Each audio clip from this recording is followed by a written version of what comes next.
So, ayan guys, kaka-uwi ko lang. Ayun, medyo nahilo lang ako. Nagpahinga lang ako saglit dun sa kaninang tinambayan ko sa playground. So, ayan, 2 weeks din kasi akong hindi nakapag-bike exercise noon dahil na-overfatigue ako at nilagnat. So, ngayon lang ulit ako nakapag-bike ng ganun kalayo. So, guys, thank you for watching my mini vlog.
So guys, kung bakit ako nag-bike at umalis kanina dahil pinick up ko to.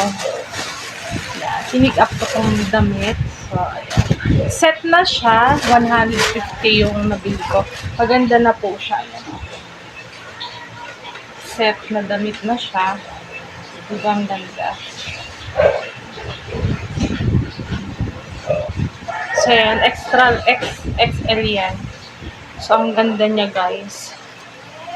Ito pa. Set na yung binili ko para may magamit naman ako.